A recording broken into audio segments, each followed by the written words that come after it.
Vamos falar sobre paternidade, né, e maternidade socioafetiva e também sobre os seus efeitos. Isso porque em dezembro de 2020, o Tribunal de Justiça de São Paulo decidiu pelo reconhecimento da paternidade de um homem após o DNA, preste atenção, apontar que ele não seria o pai biológico da criança e o condenou a pagar pensão alimentícia. Essa notícia, embora do final do ano passado, foi amplamente divulgada nas redes sociais nas últimas semanas. E parece que essa decisão não é tão pioneira assim. Hoje a gente vai falar então com o Dr. Guilherme, que vai comentar sobre o assunto, bem como sobre os reflexos em outros ramos do direito. Dr. Guilherme, vamos começar falando exatamente, explicar para o nosso telespectador o que é exatamente a paternidade socioafetiva. Bom, Cláudio, o nosso direito, até o Código Civil antigo, ele prestigiava o vínculo sanguíneo. Tem havido uma evolução da nossa jurisprudência, da nossa legislação, cada vez mais reconhecendo o valor da socioafetividade, dos vínculos afetivos. Todos nós já ouvimos falar, ou vivemos, ou vivenciamos, ou conhecemos alguém que tenha vivenciado aquela figura do filho de criação, por exemplo. Isso é apenas um dos exemplos. Filho de criação. Uma pessoa que foi criada por alguém que não é seu pai biológico, por N problemas, perdeu os pais, ficou órfão, coisa e tal, ou dificuldade econômica da sua família biológica. Então era um filho de criação, por exemplo. Aquilo ali era uma relação de paternidade ou maternidade socioafetiva. Hoje, o nosso direito e o nosso judiciário reconhece a paternidade e a maternidade socioafetiva não apenas naquelas situações, mas sempre que existe alguém ocupando o cargo de pai ou o cargo de mãe, a figura de pai ou a figura de mãe, na criação de uma criança, o que pode ser aquele pai de criação, como a gente falava antigamente, né, como se ouvia falando antigamente, pode ser a relação do enteado, né, madrasta ou padrasto com seu enteado, pode ser um tio, pode ser um avô, pode ser um parente, e assim vai. E esta socioafetividade passou a gerar reflexos jurídicos. Essa é a diferença. Antigamente, o filho de criação tinha um vínculo afetivo e tão somente. Às vezes, o filho de criação tinha um vínculo afetivo com o pai que o criou, com a mãe que o criou, mais intenso do que teria ou do que tinha com o seu pai biológico, por exemplo. Mas ficava nisso. Agora não, agora existem alguns reflexos como esse da notícia que tu comentou. Boa tarde, obrigada por participar. Também vou entrar nesse assunto, porque é muito interessante. Qual que é o fundamento legal? Normalmente a gente deixa essa parte para o final, mas se é possível, a gente já poderia indicar agora esse fundamento legal? O fundamento legal, Yasmin, é assim. O nosso Código Civil, no seu artigo 1593, sujeito a erro, não custa dar uma conferida em casa, botar no Google ali. Eu faço propaganda do Google sempre que eu venho aqui, né? Botando no Google ali. Código Civil, acho que no artigo 1593 ele fala que se reconhece como a maternidade, a paternidade, pelo vínculo sanguíneo e outros meios, ou outros vínculos, não me lembro bem o texto. Ali abriu a porta, ali então o Código Civil ele já abriu a porta para outros meios, né? Não apenas o vínculo sanguíneo, a questão genética. Né? Existe também o CNJ, muito se critica, eu, por exemplo, hoje eu vou abrir uma exceção, hoje eu vou morder a língua. Eu, quando eu venho aqui no programa da noite, no programa do Macalossi, eu sempre que posso, eu critico o ativismo judicial. Pois é, agora, tudo aquilo que eu falei em outros programas aqui da RDC, não vale para isso, tá? Vou fazer de conta que eu não falei, que eu não critiquei o judiciário no passado, nas outras oportunidades. O CNJ tem as suas resoluções 63 e 83, que tratam sobre esse assunto. E as resoluções do CNJ, portanto, não decorrem da lei, e sim do CNJ, existe uma orientação que regula como deve ser procedido, inclusive pelos cartórios, para os registros e para o trato da paternidade, para o reconhecimento da paternidade e maternidade socioafetiva. Doutor Guilherme, como é que na prática isso funciona, afinal de contas? Na prática, a criança tem menos de 12 anos ou tem o seu pai, digamos que vai reconhecer a paternidade socioafetiva. Ou ele tem o seu pai biológico já falecido ou tem menos de 12 anos de idade. Deverá ser judicializado, deverá ser feito um pedido em juízo na vara de família para o reconhecimento daquela paternidade socioafetiva. Caso a criança tenha mais de 12 anos de idade, ela poderá fazer o pedido diretamente, sua mãe biológica, né, o seu representante legal, junto com o pai socioafetivo, poderá fazer o pedido diretamente no cartório. Alguns cartórios oferecem resistência, mas o CNJ orienta que façam desde que atendidos esses requisitos.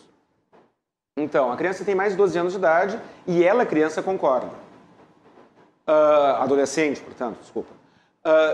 Se o pai biológico for vivo e concordar, e o pai socioafetivo também concordar, é possível fazer toda essa alteração sem passar pelo judiciário. Eu falei da hipótese de filho com menos de 12 anos e do pai biológico não concordar. E se o pai biológico já for...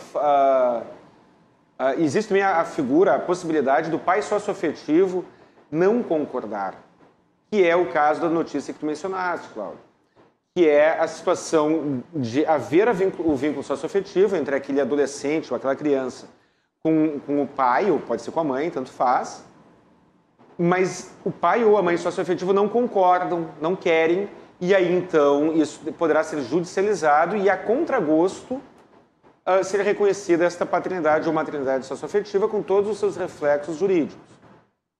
Então, em resumo, é esse o caminho. O cartório, o escrivão do registro civil, muitas vezes oferece resistência e ele pode fazer o que se chama suscitar dúvida. Quando na interpretação pessoal do notário é ou tabelião ou escrivão, ou do tabelionato ou do cartório. Quando ele não se sente seguro em praticar algum ato, ele pode suscitar dúvida para o Poder Judiciário. É uma prerrogativa que ele tem. Bom, o senhor já falou sobre o provimento 63 e 83 do CNJ, mas repetindo aqui, como que se operacionaliza? Foi nesses moldes. Ele vai no cartório, né? O pai socioafetivo vai no cartório e junto com a mãe, no exemplo, né? E faz o pedido de registro desde que a criança tenha mais de 12 anos. Se tiver menos de 12 anos, tem que entrar em juízo. Tá, e se o pai ou a mãe socioafetivos forem falecidos, daí é só via judicial? Aí é só via judicial, exatamente. E isso pode acabar também afetando, doutor Guilherme, a questão, por exemplo, da herança dos filhos biológicos. A pessoa, o pai tem um filho ou a mãe tem um filho biológico e aí acaba desenvolvendo uma relação socioafetiva. Aí, no caso da herança, como é que vai ficar depois? No caso da herança, os demais herdeiros do falecido podem se sentir prejudicados. Porque se for reconhecida a paternidade socioafetiva após o óbito, isso acontece, já aconteceu, aquele filho socioafetivo, ele adquire todos os direitos que os filhos biológicos, todos os direitos, inclusive o de herança, pensão por morte, todos. E aí ele vai ter aquele quinhão.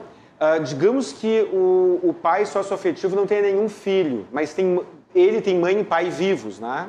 Então a pessoa falece, tem mãe e pai vivos e não tem filhos, por exemplo, biológicos. Aí ele tem aquele enteado, digamos, que vai reconhecer a filiação socioafetiva. Ele vai ter os mesmos direitos de qualquer filho biológico ou filho adotivo. E aí ele vai receber toda a herança, em prejuízo do pai e mãe biológicos do falecido, por exemplo, ou demais herdeiros, irmãos, ou companheiro, tanto faz. Então, é possível, sim, o reconhecimento da paternidade socioafetiva após o óbito, E ela terá reflexos previdenciários na pensão por morte, terá reflexos no direito sucessório, terá todos os reflexos inerentes a qualquer relação pai para filho ou mãe para filho. Pois é, esse reconhecimento da paternidade socioafetiva depois da morte do pai, isso não gera uma insegurança para os familiares, até mesmo para o próprio pai socioafetivo? Não é possível que, por exemplo, um padrasto que jamais teve a intenção de gerar direitos e deveres com o enteado acabe tendo seus filhos biológicos prejudicados? Não sei se a palavra certa é prejudicados, mas nesse sentido. Eu acho que é. Eu acho que é prejudicado mesmo. Porque, sim, essa é a crítica que nós temos, que eu tenho, à cultura jurídica brasileira, que é a insegurança jurídica. O modelo norte-americano, do qual eu sou fã, ele prestigia muito a segurança jurídica e a previsibilidade. O Brasil está no extremo oposto. Então, o que acontece? A pessoa tem uma relação com o enteado. Aí ele vai por questões profissionais, por questões de idade, por conveniências pessoais, ele assume o encargo de levar e buscar o enteado no colégio, por exemplo. Leva na natação, acompanha no médico. Tem tempo livre, tem uma rotina de trabalho, mas vamos imaginar, o padrasto é aposentado, digamos, né? Ou não interessa o motivo. Ele se torna muito presente na vida daquela criança. Mas a intenção dele é fazer o bem no limite daquilo. Ele quer ser um bom padrasto, ele não quer um filho a mais. Ele deseja ser um bom padrasto, ele deseja amar o próximo. Não é isso que Jesus nos ensinou? Amai-vos uns aos outros como a si próprios, amar o próximo? Ele quer amar o próximo. Mas ele não quer contrair obrigações com o próximo. Mas aí o que acontece? Ele leva o enteado no colégio, busca do colégio, de repente tem afinidades de interesse, né? De repente o enteado gosta de jogar futebol e o padrasto também, aí então ele leva na escolinha de futebol, participa. E o tempo vai passando. Mas na cabeça de ambos, o pai biológico daquela criança é outro, e na cabeça de ambos, os filhos daquele adulto são seus filhos biológicos do primeiro casamento, por exemplo. E aí, de repente, ele morre. E não fez testamento, porque ele na cabeça dele a regra legal já seria suficiente. Na cabeça deste homem, no exemplo que eu estou falando, o sistema legal já serve. Eu tenho 2, 3 filhos, tenho isso, tenho aquilo, o critério é esse, não vou fazer um testamento. E aí, aquele enteado de quem ele realmente gosta. Ele gosta daquele enteado, mas não a ponto de querê-lo como herdeiro. Se habilita no inventário da condição de filho socioafetivo. E aí os seus filhos biológicos, que tinham uma previsão, que todo mundo tinha uma previsão, se surpreendem com aquilo e saem sim prejudicados. Então a minha crítica geral, em especial ao nosso direito do trabalho e ao nosso direito de família, é a pouca previsibilidade. O judiciário analisa a posteriori atos praticados no passado de maneira subjetiva e as pessoas, muitas vezes, quando não tem mais tempo de esclarecer quais eram as suas intenções, são surpreendidas com isso. Isso não vale só... Imaginemos o caso de um homem, um adulto, homem ou mulher, tanto faz, que tem filhos menores, biológicos, e tem um enteado, e aí ele morre. A pensão por morte será rateada entre seus filhos menores. E aí ele tem 2 filhos e o enteado, e esse enteado obtém o reconhecimento da paternidade socioafetiva. A sua pensão por morte será rateada entre os 3. Então, essas questões, elas são polêmicas. Eu entendo que o reconhecimento involuntário da paternidade socioafetiva, ela é perigosa, muitas vezes ela é justa, mas muitas vezes ela surpreende negativamente as pessoas. E, doutor Guilherme, o senhor tem o hábito de falar comunicação entre os diferentes ramos do direito, né? A gente já viu aqui, por exemplo, os reflexos tributários de uma ação alimentícia, né? A gente pode falar mais sobre isso agora? Eu fiz uma entrevista contigo, né, Cláudio, em que eu falava sobre os reflexos tributários da pensão alimentícia. E naquela entrevista eu falei que muitas vezes a mãe, ou o pai, ou a pessoa que está, o guardião daquela criança, declara aquela criança como dependente do imposto de renda para reduzir a sua carga tributária, reduzir a sua base de cálculo. Sim. E aí, na oportunidade, até eu falei que tem que cuidar, porque se ele está recebendo pensão alimentícia, a soma da renda e assim vai. Mas, sim, existe um reflexo tributário. Todo filho pode ser declarado como dependente para fins de imposto de renda. O filho é socioafetivo também, desde que seja reconhecido como tal. Questão previdenciária. O filho socioafetivo, ele está na primeira classe de dependentes, junto com o cônjuge. Então, imaginemos a pessoa, pensão por morte. A pessoa falece e deixa uma companheira ou companheiro e deixa um único filho socioafetivo menor de idade ou incapaz para o trabalho. O filho somente terá a pensão por morte após os 21 anos, se ele já for incapaz para o trabalho. Se ele não for incapaz, vai até os 21. Então, ele deixou um filho socioafetivo incapaz para o trabalho, com mais de 21 anos, ou, não importa se é capaz ou não, com menos de 21. Este filho socioafetivo competirá com a viúva ou com o viúvo no recebimento da pensão por morte. E aí, como eu atuo muito na área previdenciária, eu vejo muito situações em que isso se torna relevante, em que essa discussão se torna relevante. Outra questão, ainda previdenciária, e que é um tema muito polêmico, muito discriminado, que é o auxílio-reclusão.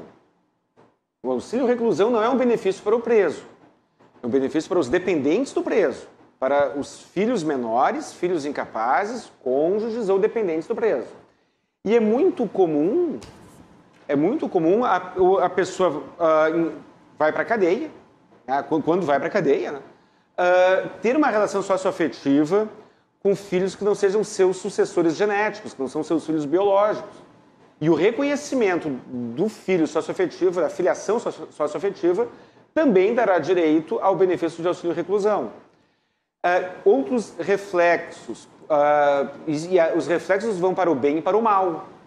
Eu conheço 2 casos de 2 pessoas próximas a mim, já de uma geração anterior à minha, em que houve um casamento com a irmã socioafetiva. O que aconteceu em ambos os casos, muito parecidos. Uma família tinha um filho de criação. Começou a criar aquela criança, o adolescente com 12, 13 anos de idade. E pela convivência, por N razões, aquele filho começou a namorar e construiu família com a filha biológica do casal. De acordo com o Código Civil, de acordo com a nossa lei civil, existem os impedimentos matrimoniais. E irmãos não podem se casar entre si. E aí isso reflete, por exemplo, na questão, no reconhecimento da união estável, questões sucessórias e questões previdenciárias. Então, imaginemos, o filho socioafetivo se casa com a sua irmã. E isso não é tão raro assim. Aí, ele pede o reconhecimento da paternidade socioafetiva para poder participar da herança da mãe, digamos, ou do pai, não importa. Perfeito? Só que se ele morrer, a sua viúva vai ser sua irmã socioafetiva e com isso o INSS provavelmente negará a pensão por morte. E aí existe uma questão, né, que aí existe um princípio do direito que se chama o princípio da derrotabilidade legal. E agora estou me aprofundando, estou viajando aqui, estou me aprofundando. Não, e se você for advogado, fica a dica. Princípio da derrotabilidade legal. É um princípio do direito que justifica a não aplicação da lei quando, naquele caso concreto, ela for incoerente com a sua finalidade. E os impedimentos matrimoniais servem para impedir a consanguinidade dos filhos. E por questões morais também. Mas se a gente está falando de mera paternidade socioafetiva, este requisito, este impedimento, este problema desaparece. Mas, legalmente, há o risco, sim, de que haja este reflexo negativo. Né?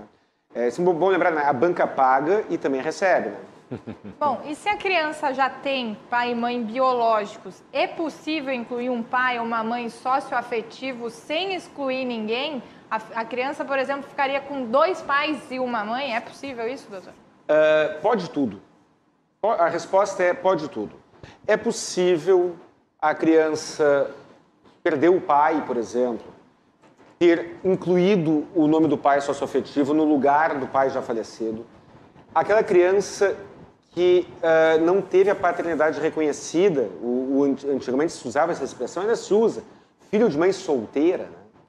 Muito antigamente isso era um tabu. Aí, no Brasil, se adotou a chamada adoção à brasileira. O pessoal que eu comecei a advogar em 99, mas eu comecei a fazer estágio antes, é claro, e nos anos 80, antes de eu entrar na faculdade de Direito, era muito comum a expressão adoção à brasileira. Não se usa mais essa expressão. Que é quando o homem inicia uma união, se casa, ou tem uma união estável com uma mulher que já tem um filho, e ele registra o filho como se fosse seu filho biológico, sabendo não o ser. Isso é um ato fraudulento, isso é uma fraude, que ganhou um apelido carinhoso, adoção à brasileira. A paternidade socioafetiva resolve isso. Também é possível a inclusão do pai socioafetivo quando o pai biológico está presente. É possível, sim, haver 3, a mãe, 2 pais, ou o pai, 2 mães. Em tese é possível, é ilimitado, né? Teoricamente é possível mais, inclusive, né? E isso é para todos os fins. Então, aquela criança que tem o pai biológico, mais o pai socioafetivo, mais a mãe, vamos imaginar que também tem uma mãe socioafetiva. Tem 4 pessoas na certidão de nascimento. Ele vai herdar de 4. Ele vai herdar de 4 pessoas. Ele pode pedir pensão alimentícia numa eventual separação para os 4. E quando ele morrer, caso ele morra e não tenha filhos, ele terá 4 ascendentes a serem herdeiros dele. Então, pode tudo. Respondendo a pergunta, pode tudo. Não foi esse o caso da cantora Kelly Key e do Latino, a filha deles? Eles conseguiram, não sei se foi tirar, mas daqui a pouco botar 2 nomes, o do Latino e do esposo da Kelly Key? Eu não tenho bem certeza do detalhe do caso do Latino e da Kelly Key. Se eu não me engano, o Latino saiu da certidão de nascimento, ele deixou de ser pai dela, ele seguiu sendo um antecessor genético, mas deixou de ser pai da filha biológica dele, dando lugar a outro, mas não tenho certeza. Mas isso é uma das opções. Eu sei que, no caso da Kelly Key, sim, houve a inclusão do padrasto como pai socioafetivo. A filha já era adolescente, já tinha mais de 12 anos. Salvo engano, não foi necessário ação judicial. E tanto faz, seria possível aquele que, o Latino, permanecer ou ser substituído. Existe um outro caso que não foi judicializado, não foi legalmente reconhecido, que é o caso da atriz Liv Tyler, filha biológica do cantor Steve Tyler. O cantor Steve Tyler teve uma filha e não sabia que era pai.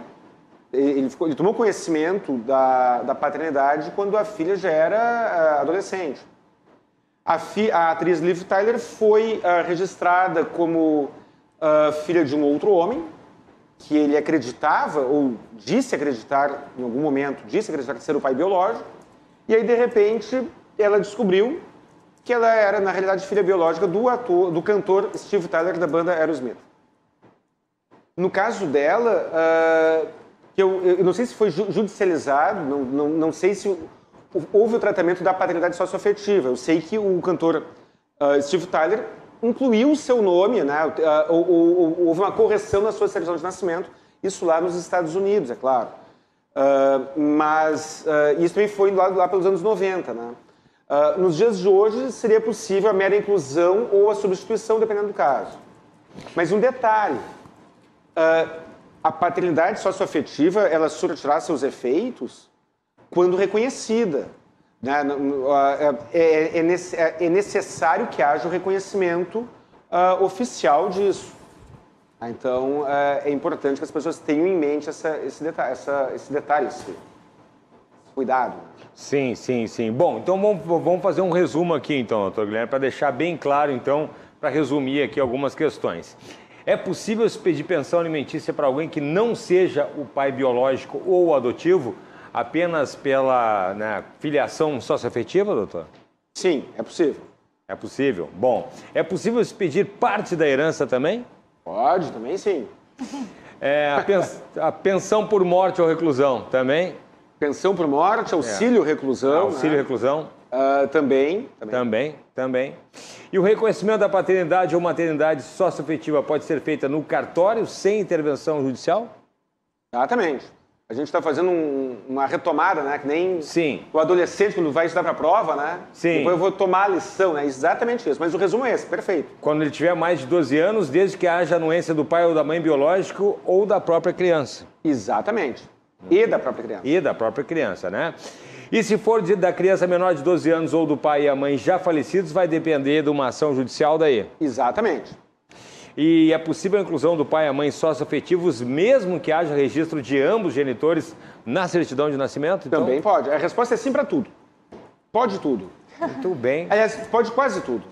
Antes da entrevista aqui, eu estava no Facebook, esperando ser chamado. Estava num grupo do Facebook de direitos de família e uma pessoa chamada Nathan fez uma pergunta no grupo do Facebook.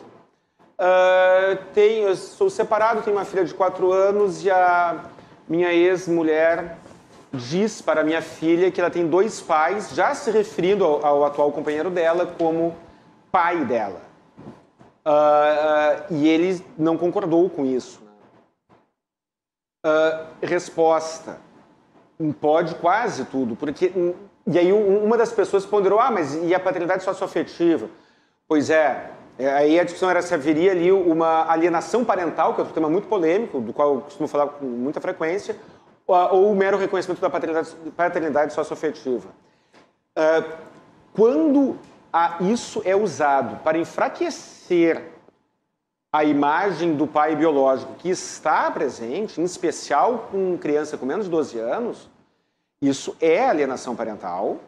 É alienação parental, ou seja, a criança tem menos de 12 anos, tem um pai biológico presente, ativo e que não concorda com a inclusão, né, do outro pai socioafetivo, né? Isso deve ser tratado com cuidado. Porque não é porque você tem um filho e tem um companheiro ou companheira que é uma ótima pessoa para aquela criança, que você poderá unilateralmente enfraquecer a imagem do pai biológico que está exercendo as suas funções. Então, se você faz questão, judicialize. Mas fazer isso por conta própria é perigoso e pode sim ser enquadrado como alienação parental. Uma dica que eu dou, e isso foi por essas coincidências da vida. Eu estava aqui meia hora atrás debatendo sobre isso num grupo de direitos de família pelo Facebook. Né? Então, pode quase tudo. Muito bem. Doutor Guilherme, para quem teve dúvidas e aí quer maiores esclarecimentos, por favor, endereços e telefones. Telefones e endereços. Telefone fixo, 51 32 28 12 19. Celular e WhatsApp, 51 99985 7991. Redes sociais, CRJ Advogados no Instagram e no Facebook. E tem também meu canal no YouTube, o canal Saiba Direito, onde todas as entrevistas são carregadas com uma semana de atraso. No dia de hoje está sendo carregada a entrevista da semana passada, em que eu falo do tema 709 do STF, e na semana que vem estará sendo carregada a entrevista de hoje. Muito bem, muito boa noite, um ótimo trabalho, eu espero aqui a semana que vem. Boa noite, até a semana que vem. Grande abraço. Obrigado.